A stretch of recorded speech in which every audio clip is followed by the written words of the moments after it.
बेटी कहूँ या लक्ष्मी, कोई भी लड़की की सुंदरता उसके चेहरे से ज़्यादा दिल की होती है। पति ने घर में पैर रखा। अरे सुनती हो?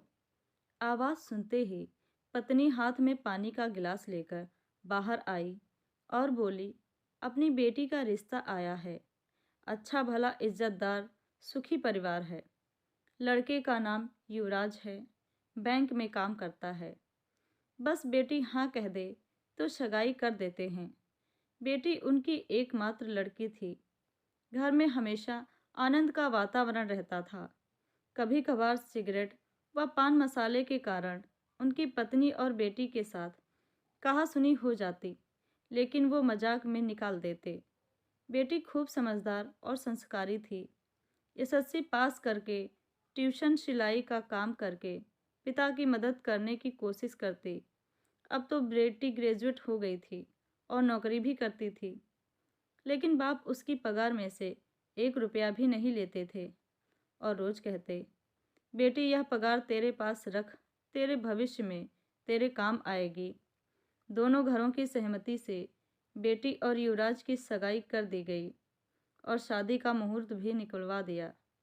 अब शादी के 15 दिन और बाकी थे।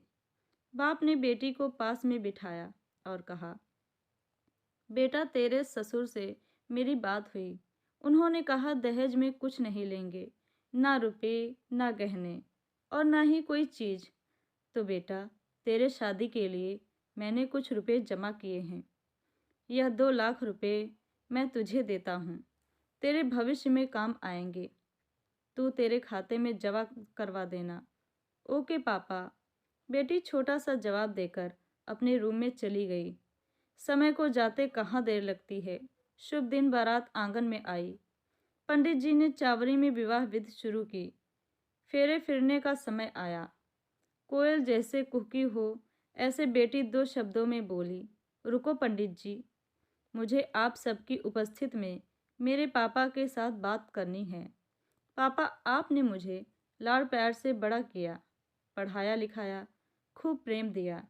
इसका कर्ज तो चुका नहीं सकती, लेकिन युवराज और मेरे ससुर जी की सहमति से जो आपने दिया 2 लाख रुपए का चेक मैं वापस देती हूँ। इन रुपयों से मेरी शादी के लिए हुए उधार वापस दे देना और दूसरा चेक 3 लाख रुपए का जो मैंने अपनी पगार में से बचत की है, जब आप रिटायर होंगे तब आपके काम आएंगे। मैं नहीं चाहती कि आपको बुढ़ापे में आपको किसी के आगे हाथ फैलाना पड़े। अगर मैं आपका लड़का होता तब भी इतना तो करता ना। वहाँ पर सभी की नज़र बेटी पर थी। पापा अब मैं आपसे जो दहेज में मांगूं वो दोगे? बाप भारी आवाज़ में, हाँ बेटा, इतना ही बोल सके।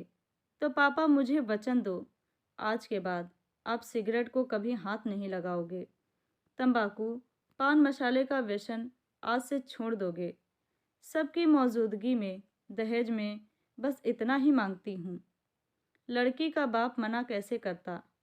शादी में लड़की की विदाई के समय कन्या पक्ष को रोते हुए देखा होगा, लेकिन आज तो बारातियों की आंखों में आंसुओं की धारा निकल चुकी थी। मैं दूर से उस बेटी को लक्ष्मी रूप में देख रहा था। रुपये का लिफाफा मैं अपनी जेब से नहीं निकाल पा रहा था। साक्षात लक्ष्मी को मैं कैसे लक्ष्मी दूं? लेकिन एक सवाल मेरे मन में जरूर उठा, भ्रूण हत्या करने वाले लोगों को इस जैसी लक्ष्मी मिलेगी क्या? दोस्तों, आशा करती हूँ आपको कहानी पसंद आई होगी। कहानी पसंद आई हो तो लाइक शेयर कमेंट करें और हमारा चैनल सब्सक्राइब करें। कहानी सुनने के लिए आप सभी का बहुत बहुत धन्यवाद।